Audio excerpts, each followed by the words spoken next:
नमस्कार। आज हम लोग जयशंकर प्रसाद की कविता पर बात करेंगे। बातचीत का शीर्षक होगा जयशंकर प्रसाद की कविता आधुनिक भावबोध और संवेदना। जयशंकर प्रसाद की काव्य यात्रा लगभग 27-28 वर्षों की रही है। इस काव्य यात्रा के 3 पड़ाव साफ तौर पर दिखते हैं। वैसे तो उन्होंने 1910-11 से ही लिखना शुरू कर दिया। उनका पहला काव्य संग्रह कानन कुसुम 1910 में प्रकाशित हो चुका था और उनकी ग्राम्या 1911 में छप चुकी थी। दूसरा चरण झरना के प्रकाशन से शुरू होता है और तीसरा चरण उनके पूरे रचनात्मक उत्कर्ष का है, जो 1927 से लेकर 1936 तक, जिसमें आंसू, लहर, कामायनी जैसी उनकी काव्य कृतियां सामने आती हैं।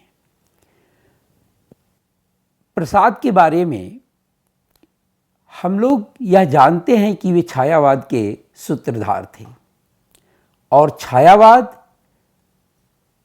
भारतीय स्वाधीनता आंदोलन की सांस्कृतिक अभिव्यक्ति का काव्य है। इस रूप में कहें तो जयशंकर प्रसाद जातीय सांस्कृतिक चेतना के प्रतिनिधि कवि हैं। यह जातीयता की अवधारणा आधुनिक अवधारणा है। इस रूप में प्रसाद जी आधुनिकता की बुनियादी संकल्पना को अपने काव्यात्मक संवेदना में धारण करते हुए ही अपनी काव्य यात्रा शुरू करते हैं। यहाँ पर एक बात को हम लोग देखें कि यह जातीय सांस्कृतिक चेतना किस रूप में जयशंकर प्रसाद में आकार लेती है। यहाँ पर एक बात को रेखांकित करना आवश्यक है कि इस जातीय सांस्कृतिक चेतना का निर्माण पश्चिम की सभ्यता की टकराहट से होता है।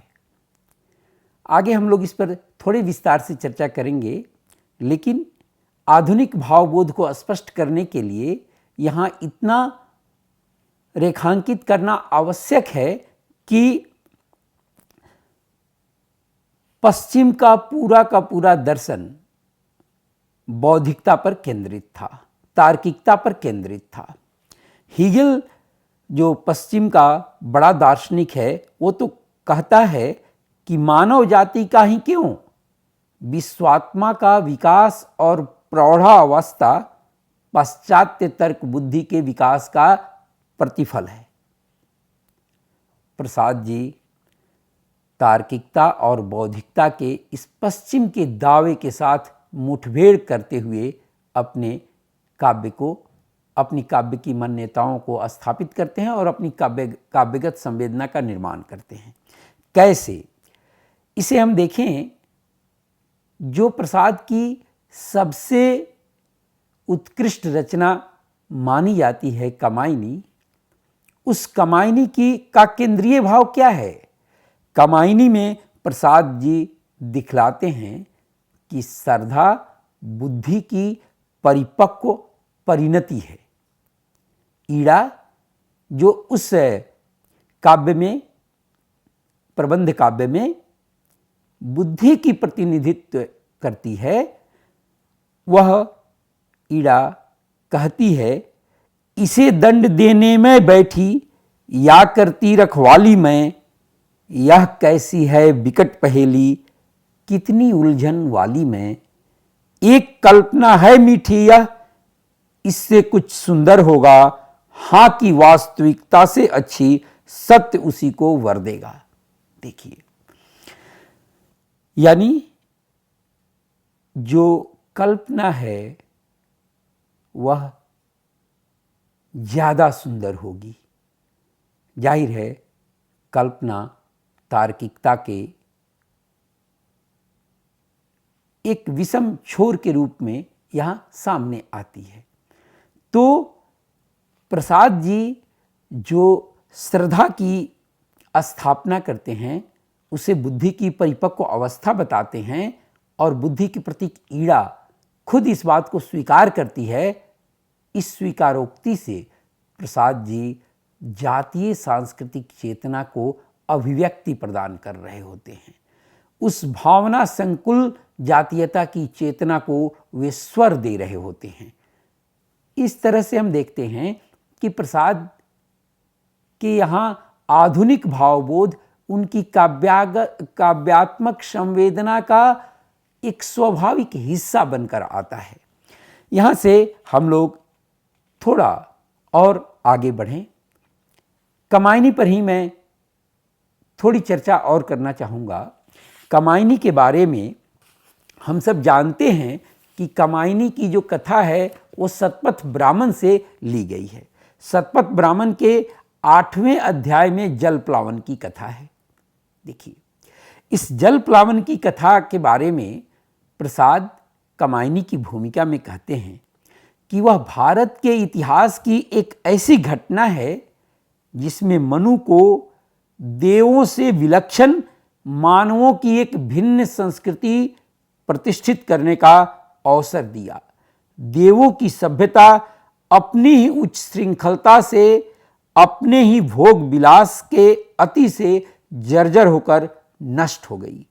इस प्रलय विनाश से एक मनु बचे रह गए और उन्होंने मानव संस्कृति की मानव दृष्टि प्रेरित मूल्यों की परंपरा की शुरुआत की।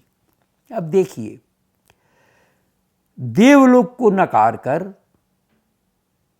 मर्त्यलोक को नए सिरे से निर्मित करने का प्रयास और देवलोक से भिन्न संस्कृति प्रतिष्ठापित करने का संकल्प, यह आधुनिक भावबोध के केंद्र में है। लौकिकता के आधार पर ही आधुनिक भावबोध का निर्माण होता है। तो जयशंकर प्रसाद यहाँ देव की संस्कृति को खारिज कर और उससे भिन्न मानव संस्कृति की प्रतिष्ठापना के लिए इस कामायनी की रचना करते हैं, तो जाहिर है कि यह आधुनिक भावबोध की चरम निष्पत्ति है। यहाँ मनु किस तरह से अपने सभ्यता निर्माण की शुरुआत करते हैं? सबसे पहले वे अपने भीतर बाहर के उजड़ेपन से साक्षात्कार करते हैं, उसको स्वीकार करते हैं। वे देखते हैं कि दरअसल हम किस स्थिति में हैं। तो यह आत्म साक्षात्कार की प्रक्रिया यह आत्मान्वेषण की ओर ले जाती है। यह आधुनिक भावबोध के लिए एक मजबूत जमीन तैयार करती है। अब यहाँ से हम देखते हैं कि कैसे आत्मचेतना के जरिए मनु जिस मानव सभ्यता के निर्माण की ओर अग्रसर होते हैं, उसके केंद्र में वे मनुष्य के मूल मनोवृत्तियों को रखते हैं। हम लोग जिसे बेसिक इंस्टिंक्ट कहते हैं, जो मनुष्य मात्र होने की हमारी पहचान होती है, उसको आधार बनाकर और मनु एक नई मानवीय संस्कृति का निर्माण करते हैं। यह जयशंकर प्रसाद की रचनात्मक प्रतिभा है जो जातीय संस्कृति को मानव सभ्यता के इतिहास के कलेवर में पेश कर रही है। यहाँ से हम लोग जयशंकर प्रसाद की काव्यानुभूति के बनावट के कुछ तंतुओं को स्पष्ट तौर पर देख पाते हैं। अब देखिए, मनुष्य के इन मनोभावों के केंद्र में प्रेम है। यह प्रेम वायवीय नहीं है, यह हाड़ मांस मज्जा से स्पंदित होने वाला प्रेम है। यहां अब जयशंकर प्रसाद अपनी काव्य यात्रा की शुरुआत ही प्रेम से करते हैं। जो उनकी प्रारंभिक कविता है, वह प्रारंभिक कविता पहली जो लंबी कविता है वह प्रेम पथिक है। प्रेम पथिक में प्रेम दो रूपों में सामने आता है। एक, आत्मान्वेषण के साधन के रूप में, प्रेम के द्वारा हम अपने आप को समझने की, खोजने की कोशिश करते हैं। और दूसरा आता है जहां प्रेम यह वैयक्तिक अनुभूति की सीमाओं का उल्लंघन कर व्यक्तिगत आत्म को अतिक्रांत कर विश्व प्रेम और विश्व करुणा के निर्वैयक्तिक मुक्ति की साधना में परिवर्तित हो जाता है, रूपांतरित हो जाता है। तो वैयक्तिक अनुभूति का एक वैश्विक अनुभूति में रूपांतरण यह एक आधुनिक भावबोध है। और चूंकि इसका आधार लौकिक अनुभूति है, वैयक्तिक अनुभूति है, इसलिए इसकी शुरुआत आधुनिकता की स्वीकृति से होती है। अब इसमें आप देखें, ये प्रेम पथिक तक ही केवल जयशंकर प्रसाद इसको सीमित नहीं रखते। प्रेम पथिक से आगे झरना में भी वे कहते हैं, तापमय जीवन शीतल करना, सत्य या तेरी सुघराई में, प्रेम की पवित्र परछाई में। अब देखिए, यहां सत्य और प्रेम दोनों के प्रति कवि का आग्रह है। यही आग्रह जयशंकर प्रसाद के पूरे काव्यात्मक संवेदना के तंतु हैं, जो उसको निर्मित करने में केंद्रीय भूमिका निभाते हैं। कामायनी में हम देखते हैं कि श्रद्धा भावना की प्रतीक बनकर आती है और इड़ा बुद्धि की प्रतीक बनकर आती है। जो मनु और श्रद्धा का पुत्र है मानव, वह श्रद्धा की भावना को आगे लेकर बढ़ेगा, लेकिन ईड़ा के संरक्षण में, यानी बुद्धि और भावना के बीच एक समन्वय, एक संतुलन साधने की कोशिश प्रसाद करते हैं। यह बुद्धि और भावना के बीच संतुलन दरअसल एक बेहतर मानवीय संस्कृति के निर्माण का प्रयास है। यहां गौरतलब है कि जयशंकर प्रसाद कामायनी में मानव सभ्यता की कहानी लिखने आते हैं। इस मानव सभ्यता का आधार क्या होगा? प्रेम होगा। वह प्रेम मनु और श्रद्धा के प्रेम से मानव सभ्यता का निर्माण होगा, उसका रथ आगे बढ़ेगा। अब देखिए, यहां जरा ठहर कर हम लोग प्रसाद के ही समकालीन और भारतीय जातीय संस्कृति को एक नए स्वर देने वाले भारतीय स्वाधीनता आंदोलन के नायक गांधी के बारे में थोड़ा ठहर कर देखें। गांधी अपने विचारों की केंद्रीय पुस्तिका हिंद स्वराज में एक बड़ा दिलचस्प वर्णन करते हैं। वे कहते हैं कि पश्चिमी राष्ट्रों का तो इतिहास है, लेकिन इतिहास होने पर वे जितना गर्वित होते हैं, दरअसल वह गर्व की चीज है नहीं। क्यों नहीं है? गांधी इसका उत्तर देते हैं। वे कहते हैं, इतिहास किनका होता है? इतिहास राजाओं महाराजाओं का होता है। इतिहास संघर्षों और युद्धों का होता है। इसलिए अंग्रेजी में एक कहावत बहुत प्रचलित है कि जिसका इतिहास न हो वह बहुत सुखी होता है। गांधी कहते हैं कि भारत में इतिहास की यह अवधारणा नहीं है। अगर सचमुच युद्ध और संघर्ष ही इतिहास का आधार होते, मानव सभ्यता के विकास का आधार होते, तो यह तो मानव सभ्यता कब की नष्ट हो गई होती। मानव सभ्यता नष्ट नहीं हुई, वह निरंतर आगे बढ़ती रही है, अपनी हजारों वर्षों की यात्रा में निरंतर प्रवहमान है।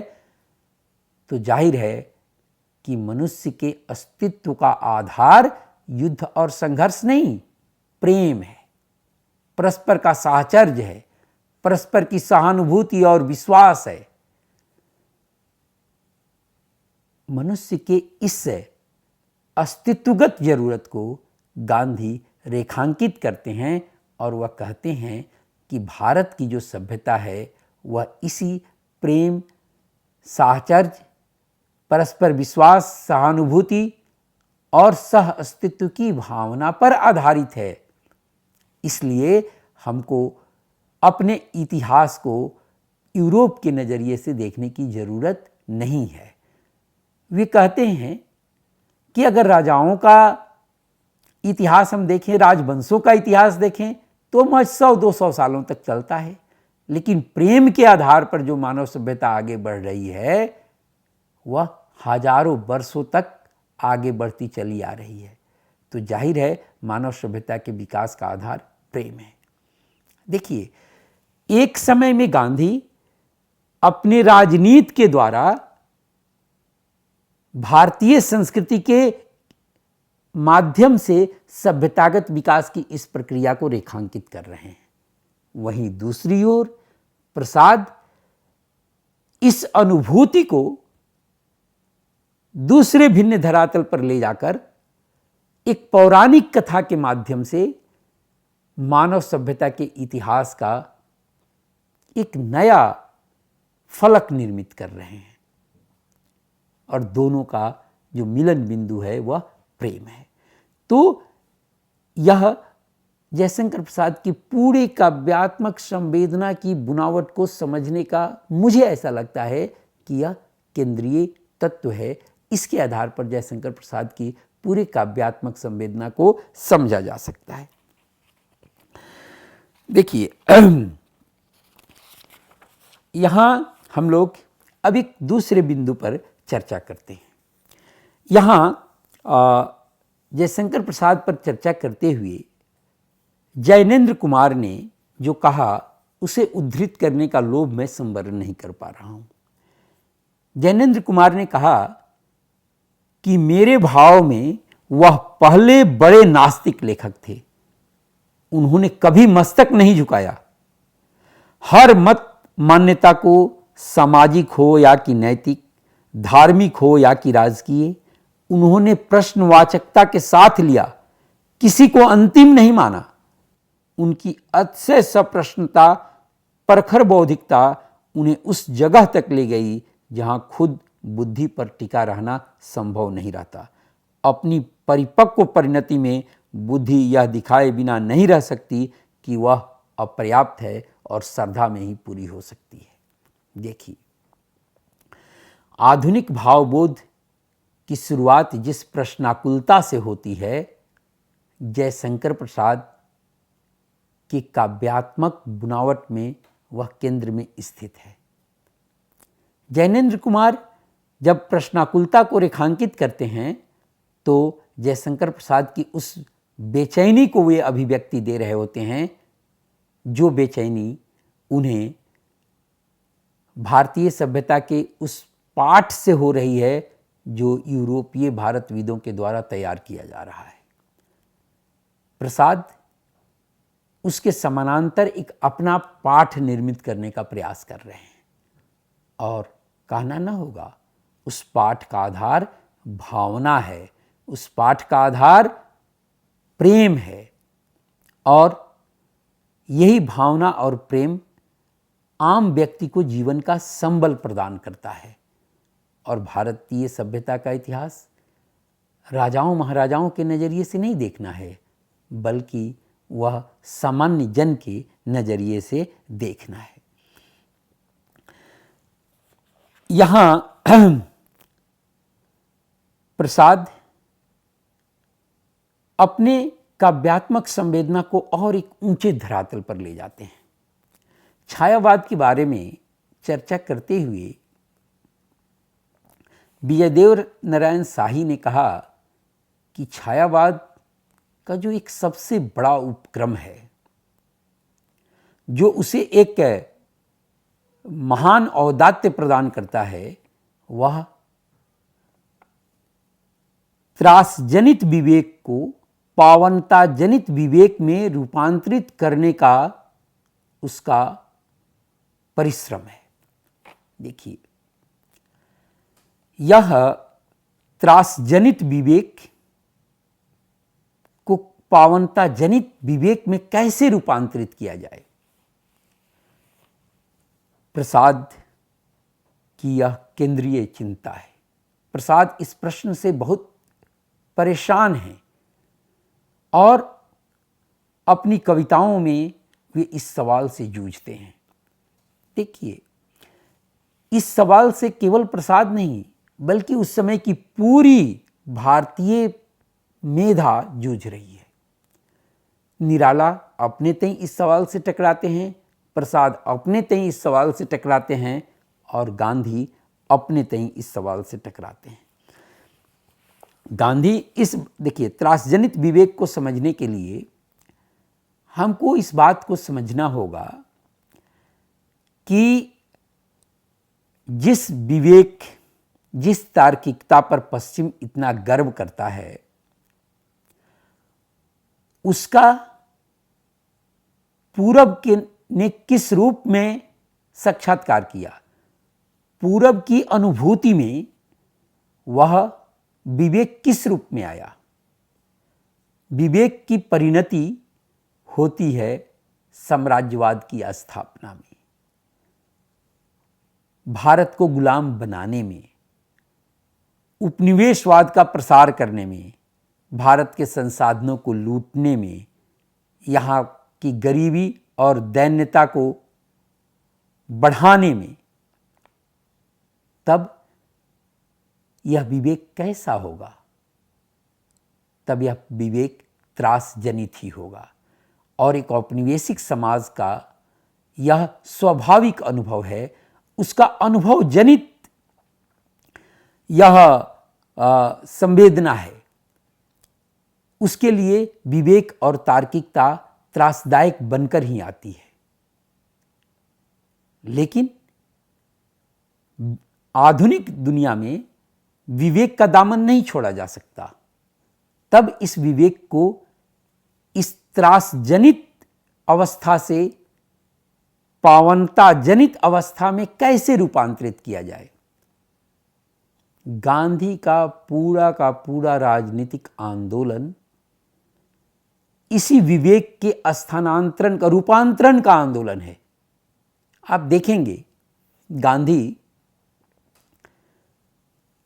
सत्य और अहिंसा के द्वारा इस रूपांतरण की प्रक्रिया को संभव बनाने का प्रयास करते हैं। गांधी की जो स्वीकृति यूरोप में या पश्चिम के अन्य मुल्कों में, अमेरिका वगैरह में जो बनती है, वो उनके इसी महत् प्रयास के द्वारा बनती है। भारतीय स्वाधीनता आंदोलन की जो अपनी विशिष्टता है, वह इसी त्रासजनित विवेक को पावनता जनित विवेक के रूपांतरण के लिए परिश्रम करने में है। प्रसाद इसको अपने काव्यानुभूति के सांचे में ढालने का प्रयास करते हैं। जो साधना गांधी राजनीति के क्षेत्र में कर रहे हैं, प्रसाद वही साधना कविता के क्षेत्र में कर रहे हैं। हम लोग कामायनी के अंदर यह देखते हैं कि केवल विवेक के आधार पर, केवल बुद्धि के आधार पर, केवल यंत्र और कौशल के आधार पर मनु जिस राज्य की स्थापना करते हैं, उस राज्य में मानवीय मूल्य तिरोहित हो जाते हैं। वहां मनु कामोन्मत्त होकर ईड़ा के साथ जबरदस्ती करने लग जाते हैं। जनता विद्रोह कर देती है और मनु का वह पूरा शासन तंत्र गड़बड़ हो जाता है। यह तार्किकता, बौद्धिकता, मशीनीकरण, यंत्र पर आधारित सभ्यता की परिणति है, जिस ओर संकेत प्रसाद कहते हैं। और जब यहाँ श्रद्धा हस्तक्षेप करती है, जब बुद्धि के साथ भावना मिलती है, तब यह त्रासजनित विवेक पावनता जनित विवेक में तब्दील होता है। अगर हम इस नज़रिए से देखें तब प्रसाद के काव्यात्मक अनुभूति को महसूस कर सकते हैं, उसके साथ तादात्म्य स्थापित कर सकते हैं। हम लोग थोड़ा इसको और आगे बढ़ाएं तो देखें कि प्रसाद खुद किस रूप में कविता को ग्रहण करने का प्रयास करते हैं।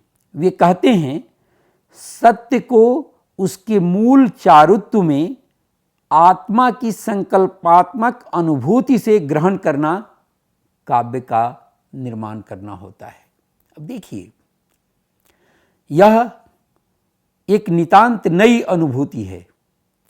सत्य को उसके मूल चारुत्व में आत्मा की संकल्पात्मक अनुभूति के साथ ग्रहण करना, यानी यहां सत्य केवल कथन मात्र नहीं है, यहां सत्य आत्मा की अनुभूति का हिस्सा बनकर आता है। वह आत्मा के साथ तादात्म्य स्थापित करता है, तब काव्यात्मक अनुभूति का हिस्सा बनता है।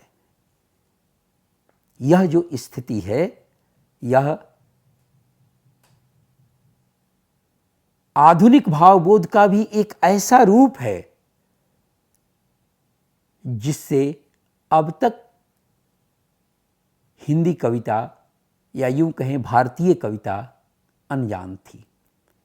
गांधी राजनीति में जिस तरह के सत्य का प्रयोग कर रहे थे, प्रसाद उसी सत्य को काव्यात्मक अनुभूति के सांचे में ढालने का प्रयास कर रहे थे।